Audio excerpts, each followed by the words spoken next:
Design Week, a webinar series hosted by Decor Cabinets, a manufacturer of custom cabinetry for design centers across North America.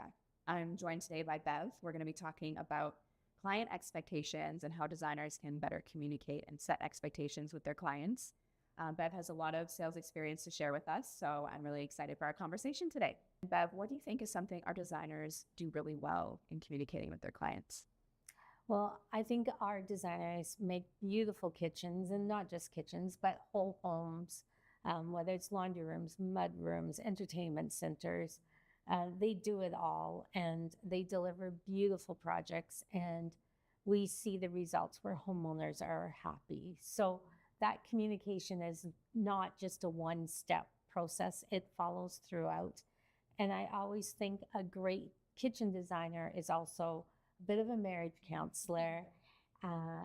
They're a friend, they're support, they're creative, and they do all these things and more to really take care of that homeowner. They're like a therapist for the client. Yes. The whole project. They're helping them through their struggles with the project. And yeah, it's a really holistic process throughout the whole consultation and execution and really building that trust. And when you mentioned creating such beautiful kitchens, I think without having that trust with your client, it's hard to push the boundaries of design, implementing something that's new or trending, something that maybe the client would be hesitant to add to their kitchen, especially if it's a really unique design feature or a piece of cabinetry that maybe they hadn't thought of. Building that trust with the client is really important to get that end result. Yes. And I think every designer thrives on being creative. They're very visual people, and they just want that aesthetic to look so great. And we've seen some really creative things that people have done there.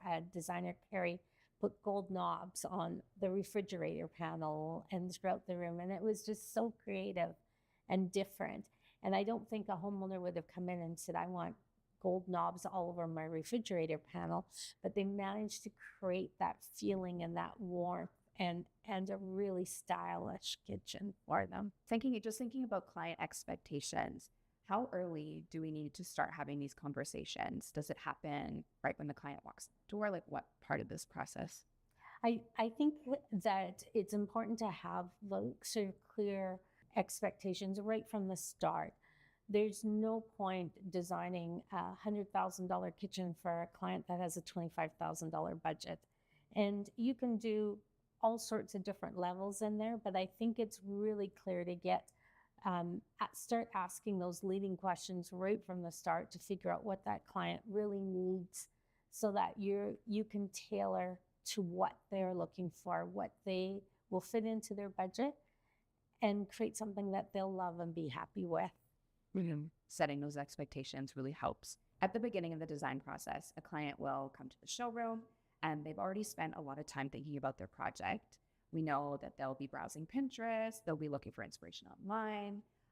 They definitely have some ideas already to start out with. How can a designer take all that inspiration and then give them a realistic expectation for what works for them? I think that's one of the hardest things for a designer. And the one thing about every designer that I've had the opportunity of working with is that they're really creative. So they really can sort of take that expectation and guide that client into what will work best for them, for their budget, and give them the space that they'll love. So that could be, maybe this finish is cheaper, or maybe, you love this style, let's try and implement that in a more cost-effective way. Or, finding out what their non-negotiables are is really important as well. Like, what about this image or these inspiration images are, your dream element, and what could we compromise on if that needs to happen? Yeah, exactly. And I mean, I think that the designer can always find something to put in. Maybe you won't have, a full embossed veneer kitchen, but maybe a pantry can be in that, and give them a touch of what they really love that will work for them within their budget, but still be creative and have the design inspiration that the client is looking for. So, a really important part of communication is active listening. I know you've prepared some tips for us today on communication. So, how does really hearing your client really impact the expectations the client has? So originally, when this webinar came up, I was like, I am not the expert on this. I have been in sales forever, but I think each scenario is different, and everybody has to run it in a way that works for you. And so I was looking online, and I came across a few different people that had put some great points together. And then I took those and changed them into sort of what has worked for me and what I appreciate. This is like the Bev recipe. This is this, yes. Sorry, hopefully it tastes good in the end. But yes, listening. I just think everyone likes to be heard, and sometimes we active listen because we really do listen, and sometimes we surface listen. And it's easy to get into that surface listening. And I am sometimes not great at always being the best listener. And Stan once asked me a question about a dealer, and I didn't know the answer. And afterwards, I'm like, I should have known the answer. I didn't listen enough. And so that always has struck me. And so that for me is like number one, is really try to be an active listener and hear what they're saying, and remember that, because I think it's always nice when somebody remembers something about you and can ask that question. So that is a great thing in life, not just in designing kitchens. Yes, that would really build your confidence as a salesperson to a designer, and then a designer to a client, is if you're building that relationship, even if you don't have all the right answers, like you mentioned before. Yes. Not every designer is going to feel confident in every aspect of selling.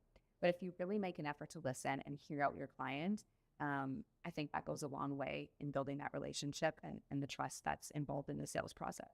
Yes, and I think the thing is that along that path, as a designer, you have to wear so many hats. But I keep notes. For me, that's a way of active listening. Because it just works for me, and I remember when I write things down, and so I just think that is so key. But everybody just wants to feel heard, and our designers are great at doing that. Yeah, I think so too. And as you mentioned, like everyone has their own style of sales, but everyone will have their own style of what works for them when it comes to remembering things or listening. Some people love to just sit there and absorb the conversation and they memorize it. Some people need to take notes. So I think figuring out what does work for you and then implementing that in your process, testing out a few different things. There's always room for improvement and trying to figure out what works for you as an individual, as a salesperson. Yes. And there is not one method that works for everyone, but we all know when somebody remembered something about us that made us feel good. So that was one thing I took from Stan on listening. Stan he's been our CEO for quite a while and recently transitioned into an advisor role. But I think there are a lot of lessons from Stan that are going to carry through Decor for many years. And not just Stan, lots of our leadership within the organization too. So the next thing, I think it's always important to encourage and champion. You're great at this, Bev. And I love it. I'm going to use one of the dealers I work with was building a new big showroom. And I love, believe it or not, color. And I like being bold. And I don't think always in a kitchen it's easy to be bold, but there's always a space where you can be bold. And so I encouraged her. And at the time, they were a bit more resistant, but now they've done beautiful projects in lots of color. And so I think having that encouragement, and it's not just in design, but also whether we're listening to what's going on in their lives or their business. And it's important to encourage them. Some of our designers run their own showroom, and they don't have a lot of support team. So that's what we can be too for them. And I think showroom ownership as well could help their designers sell better and maybe increase their own confidence by believing in them. I feel the owner of a showroom as a team, really important to encourage and champion your designers so that they feel like they can do their job well and that they are doing a good job. yes, and I see examples of that all the time. It's hard for a designer that is the dealer and the designer, and wears so many hats. And so I think it's just important for us to encourage and champion them so that they can sort of give that back to their clients who are, facing not having a kitchen while their kitchen's ripped out and being done, and sort of going through that process. And I just think it's really, really important to have that sort of enthusiastic encouragement for the homeowner too. Because in the end, they have a beautiful project, Yeah. but it takes a few weeks to get there. You have to have realistic expectation of timelines, but also you have to be their cheerleader to get through those timelines. Yeah. Because renovations can definitely be a stressful process. And Yes. I do think that you can see where a strong team is built, because then everybody supports and champions each other. And you get that feeling when you walk into their showroom or you walk into someone's home, you get a feeling, and that feeling of encouragement, there's nothing greater to feel that support. So clients will sense that when they come into the showroom. They'll know that, oh, this team is well supported. These designers are confident in what they're doing. They know what they're talking about. They may not have all the answers, but they're coming to this conversation with a level of expertise and a confidence that they can get this job done and meet the client's expectations. yes, It's a big yeah. piece. Yes, for sure. I think it's always, at the end of the day, everybody wants to make each other happy. And the designers want to make the homeowner happy, and the homeowner wants to be thrilled with their project. And because it's an investment in time, it's an investment away from home running as a normal day. And so with all those investments, you want to feel that you got your worth. And so just encouraging and championing everyone through it goes from all levels, and Goes a long way. it does go a long way.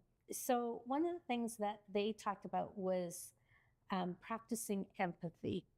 And I say it maybe more simplistic, that everyone needs a friend, and everyone needs to know that they have someone that has their back. And I think that that's what homeowners, when they're coming in, they want to feel that the designer and the dealer, the installer, everyone has their back in this process, and that they're a team. And so for me, that is something that I sort of hang on to. And in our sales team, we help each other's out and have each other's back.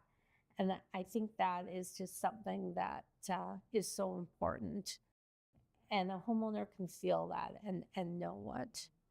I think a homeowner coming in, hiring a designer, they have this sense of I'm hiring you to help me. And if they come to the process and the designer really feels like they're overly salesy, or that they're just doing it for The money, commissions, if that starts to lead the conversation and the vibe of the consultation, that the customer will sense that. So I think it is really important to make sure that the conversations are authentic feeling and of a service mindset. I think that's really important. I love how you said to be a friend. I always love when I can get this sense of connection with a service provider, or when I am going to purchase something from a salesperson. You want to relate to them in some way, to be like, no, you're in my corner. Please help me make this very important decision for my home, or whether, you're purchasing a car, or even if you're getting a beauty service done. Feels really important, and you want to make sure you're connecting with the person providing that service. Totally. I think of is planes and flying and getting a hold of that customer service rep. And there's some airlines that do such a good job to where there's someone that answers the phone and you don't wait or you don't get called back hours later, and they get to know your name, and you feel like they honestly have your back. And then there's other times where it doesn't feel that way. And so for me, the more that I can help our designers feel that I have their back, and I'm here to support them, and I am going to take care of them and be their friend through this process. Not saying that everything is always positive and wonderful in it. Even when you're delivering the bad news. Even when we're delivering it, through that. yes, but you can still go back to that showing empathy and being there for them. So for me, that is something that's really important. And then the expectations, you might actually end up overwhelming their expectations. Like if they're coming in and maybe a lot of their sales experiences have been more transactional, by being relational, you can exceed their expectations and very easily get a great review or a beautiful process, right? Be a good friend to them. Yes, and I think too, it's even for our designers, they like to come in and sometimes film the kitchen afterwards and take pictures and showcase it. And so it's much easier to do that when you have a great relationship, and it doesn't feel like for the homeowner it's invasive, but yet it works well. It's a win-win for the designer. For my friend, my sales designer, my friend, I'll do that for you. Exactly. Exactly. Yeah. So always in the sales approach, they talk about, asking leading questions and all that stuff that I sort of sometimes roll my eyes at that typical response. But I do think it's important to really get to know them. And so, and to manage that end of it. Holly Bernal did a presentation at one of our Academy XP events, and she said, I give my clients two options. I've gotten to know them. So I've she's probably seen what they really are looking for and what they like. And then she's narrowed it down to the two best options for them. And she's done her research. She knows it'll fit into their budget and all the rest. And I think sometimes that's really great. I think that some of the homeowners that come in can get overwhelmed by the amount of choice and decisions, and and it's overwhelming. And so I think that to get to really know them and understand that is to take that time initially, and that then you can take that process and get through some of those decisions on a faster basis because you've gotten to know them initially. So that's always my sort of thoughts and recommendations on it. Because at the end, you don't need them deciding between 14 shades of blue. You sort of want to help narrow it down. And I think this kind of builds off of the other points we talked about. If you're actively listening, you're not going to need to ask these maybe possibly invasive leading questions. Like it's not going to feel like, oh, here's the part of the process where I try to get to know you in maybe a structured, awkward way. Like you've been actively listening the whole time. You know that you've been championing them so they trust you. And now when it comes to the next step in the process, you've already have this relationship. And so you can know them on a more personal level and more holistically give them options. Be like, you know what, I know that you said this before, so this is why I'm giving you these choices. Yes. And I think that a homeowner will know that if this is all coming through naturally, that these are the best options for them. And whether it's 2, whether it's 3, you have to do what works for you. But I do think that really helps for homeowners. What would be the difference between like a leading question that feels a little stiffer and maybe a question that they're asking for clarity? Like how would we approach that differently? I think for me, one of the biggest opportunities for designers I see is in our wood finishes. So we had a new designer that did a cherry and natural. So when you look at cherry and natural, there's so many color variations in it, and it will darken over time. And so the homeowner saw it and went, oh my gosh, there's too many variations. And so that is something where it's really important to ask some of those questions. Do you want variations in your wood? And get that kind of look. And I feel sometimes it's important to have 2 or 3 examples of what the door style may be, so that people can see that variation in it, because it is really important. In the end, cherry darkens, and so those variations as time goes on become less noticeable and more subtle. And in the end, it worked out great. But initially, the homeowner was really scared about it. So those are some of those questions that it's important to understand what they really are looking for. Right. So maybe for relationship building questions, we can have more of a conversation.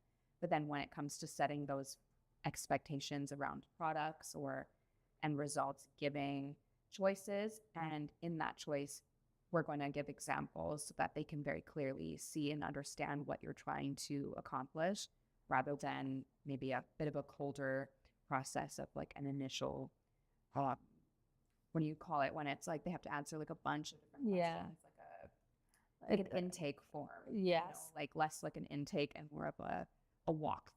Yes. And I think too, the more, and we can talk about this in another point, is just setting those expectations so that everybody's calm about it, everybody understands and is clear. One of the things that I love that we do at Decor is we have something on the wood species. We call it wood species characteristics policy. Exactly. And so that policy, often I have designers that will print off the page for the homeowner, put it with their contract so that it's really clear from the start what's acceptable, what's not. Because when you're dealing with wood, there are changes. No 2 trees are identical, like no 2 humans are identical. So just bringing that into the conversation is so key. And then if you know your client, if you spent the time to get to know them, you'll know like how do they handle risk? Do they prefer a streamlined look? Do they prefer an organic look? And then you can help communicate this process, bring them some examples and be like, look, this is what we've talked about before. Here's 1 or 2 different choices. You're still guiding them through the process, but you're giving them, you're showing them through and giving them those examples that really help them to decide what that final look is going to be for their kitchen. Mm-hmm. And how that kitchen can meet all their expectations and more. And that's what every designer is works so hard to do. So sometimes through the sales process, there might be some hesitations. And instead of just the classic repeat and confirm sales process of dealing with hesitations, sometimes you need to say no. What does that look like for a designer? So I think the saying no can mean a bunch of different things. You can say no, that you're not the right designer for that client. I had one designer that said, I am not right for you, because the homeowner was reaching out to them on family time. And they took 1 day a week, that was family day. And that was like a hard no for him. She had set that expectation, like, this is at my out of office hours. Yeah. And they were not pleased with that arrangement. So she was like, I think we should part ways. Yes. Yeah. I think that there's a better designer for you out there. So it's okay for that. But also I think it can go down even into decision making. And if you know someone doesn't like a lot of variance in their wood grain, then it's okay to say, no, I don't think this is really what you're going to want, or this species, because it has so much variance in it. And I also think it's okay for a designer to say, no, you're probably not making a wise decision with your money. I give my example. Back in 2008, I was building a house in Calgary, and I didn't want to see a lot of wood grain. And so I had cherry cabinets, which is an upgrade, but I saved them in dark espresso. So everybody now knows, and I know now, like that was a terrible waste of money. And Pay so, for this beautiful wood grain and this natural material just to stain it like the darkest yeah, color possible. and it gets darker over time, and you just cover it all up. But I didn't know. And so I would have appreciated if the designer said to me, I'm going to tell you not to do that. And here's why, and here's what I would do. And so I think I would have really appreciated that. And so that's why I say sometimes it's okay to say no. That's a great point in trying to make sure the client's expectations are not only met, but that they understand why the choices were made. And that way, if there is any hesitation later in the process or even buyer's remorse, as like you were talking about before now in hindsight, like, oh no, maybe this could have went better. If you had that walkthrough and the communication and that reassurance throughout the process, then maybe your expectations would continue to hold through. Mm-hmm. And I just think it goes back to that, being with friends and having each other's back and the whole thing. It's okay to say, hey, Yeah. I don't think you should do this. Yeah. And that's hard to do sometimes to tell your client, like, I know you're dreaming of this, but that's not what you're going to get out of this. Yes, exactly. And that's sometimes the hardest thing to say, but it goes into my next point about being authentic and operating with integrity. And as someone who's been in sales for so long, it's what I live by, and I cannot not be that person. And I have, of course, another example from my food days. I had a client, and he really struggled to meet minimum order. Back in the 90s, late 90s, was like $300. So it wasn't a ton of money, but and his purchases were much more. And so I came one day and we had a flyer, and he's like, Bev, I think I'll buy this item on the flyer. And we had tasted it at a sales meeting, and he had a beautiful restaurant, great quality food. And I'm like, this is not for him. And I struggle to get this guy to minimum order, but I can't sell this to him. I can't. So I did say to him, I don't think you're going to be happy with this item. We tried it. I don't think it's the quality that you represent, and I'm not comfortable selling it to you. And I'm sorry. And it killed me because I was trying so desperately to always, with each order, get him there. And it was a turning point for us in the end because he knew I had his back. And just being authentic of telling him, this isn't you, changed. Went from barely making the $300 minimum order to $3,000 orders twice a week from him, and him recommending me and working together on projects, for the next few years. And it was really great partnership. Yeah. But if I hadn't said, this isn't for you, and being authentic and had that integrity and honesty for him, then I don't know how that would have turned out. And after that, if I'm honest, he helped me grow. We added more trucks on the route. There were so many benefits, but it was just being authentically who I am. And I think in every sales transaction, people really appreciate that. Mm-hmm. So that is one of the roles that I really live by. If you ever give them like a little peek behind the curtain sometimes and be like, look, this is what you need right now. Yeah. And have that authentic vulnerability and just be honest. I think that goes a long way in the sales process. Yeah, it sure does. And I think then the homeowners understand. And so that when they come up with, all the objections and things like that, then they know that you really do care. And it sort of comes around full circle. Talking about authenticity, sometimes it's easy just to think about, being truthful, having integrity, but that also encompasses being yourself. I think sometimes can think sales, you have to be buttoned up. Maybe you have to like dim certain parts of your personality. And I think there's definitely a way as a designer to show some of your personality through the sales process. And that leads to a more authentic conversation. If you're naturally bubbly or if you're naturally a little more stoic, you can be who you are throughout this process and still connect with clients in that way.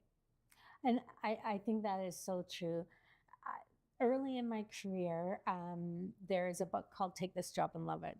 And so the company I worked for brought the author in, and basically it's a Myers-Briggs book, and it talked about people being part of 4 categories. So you were a director, thinker, relator, or socializer. And to this day, I still remember this book. And I use it all the time because it was funny. On Friday, I was with the designer, and she was saying, just tell me the answer. That's her personality. Yeah. She doesn't need a lot of she doesn't want to know about the weekend. And yeah, she's fine. I just need to know the answer. Yeah. And so in this book, it talks about sort of gearing towards different personality types and what they like. And, right away I could tell, okay, she's a director personality. She just needs the answer, no social, no whatever. Yeah. And she feels comfortable just having it be straightforward. Yes. And so we were laughing how sometimes we have to sort of now realize like, okay, that's the way I am. Maybe this person isn't like it. So now I have to go, oh, hey, how's your day going? By the way, the answer is, and change it out. So we were having that conversation and laughing about that. So it is really important to be authentic, but be able to mold yourself into who you're dealing with. And in my world, that was the first book of many that I read sort of along that line. So it really stuck with me. And I've used it ever since. Oh, that's a great lesson. And yeah, being able to recognize other people's personalities and trying to kind of work within different people. And it is challenging. I had one that was the thinker. So thinkers love information. And I was trying to get a multi-unit restaurant on board. And I felt like I told him the same thing 100 times. Like some days I'd walk out of there so frustrated, but he needed information to make the decision. And after 2 years, we got them fully on board and everything done. And I'm like, I don't think I'll get that account again if I move somewhere else. But it's learning to deal with that. And it's not easy and it's hard. But if you can adapt to that approach, it does make your life easier, and you can laugh about the 50 million question. Yeah. All right. So we've had a lot of strategies for better expectations, better communication. But at the end of the day, no matter how good you are at setting expectations, no matter how great your relationship is with your client, there's always going to be something that maybe goes wrong, or there's going to be a bit of a hiccup. Can you speak a little bit to that and how you navigate those things that you can't quite foresee? So sometimes they say, it's about dealing with objections and things like that. But I look at it as there's always stuff. And no matter how meticulously you plan, there's always stuff. And so it's your attitude and how you deal with that stuff. And sometimes it's so frustrating, but sometimes, you can only laugh and try to move it forward. And it doesn't matter whether you're the homeowner, the designer, the dealer, the installer, there's always something that comes up. But I always think it's your attitude and how you deal with it. And to be open and honest, and if you can laugh about it, you might be laughing behind tears, but if you can do that, then that always helps get through that scenario. Because I think clients understand to a certain degree that there are things that will be out of the designer's control sometimes. Product gets backed up, or something in shipping, or a mistake in the install. Like, we're all human at the end of the day, and sometimes stuff happens. Stuff happens, yes. Yeah, and I mean, there's so many little things that can happen. In the design process, so many little things that can go wrong and all the things the designer does. So, and then if you have a good installer, sometimes they can cover up. But I think that the important thing is not to beat yourself up about it or let a homeowner get to you on things, because there's always stuff. And at the end of the day, it's just how we deal with it. And if we can turn it into a laugh or that'll never happen again scenario, then, we can get through it faster. So we just mentioned how sometimes there can be stressful moments in the client process and in the design process, and there's always something that could potentially show up. So how do designers regroup after something like that? Well, I think it's really important. They say you should plan and prepare, but I always think you should take time for you and for some self-love and take time to breathe. It's just so important, because there's so much coming out of designer in a project that if you can just take a little bit of time for yourself to give a bit of self-love, and whether it's just an opportunity to just breathe for a bit, or to sit quietly, or hug your children, or whatever it might be, it's just important to take that time. And I think we get caught up in, we're busy, we're on the go, there's so much happening, and we forget to schedule that into our calendars. So I think it's really important for every designer to sort of schedule those times and really stick to them, and to block that time away.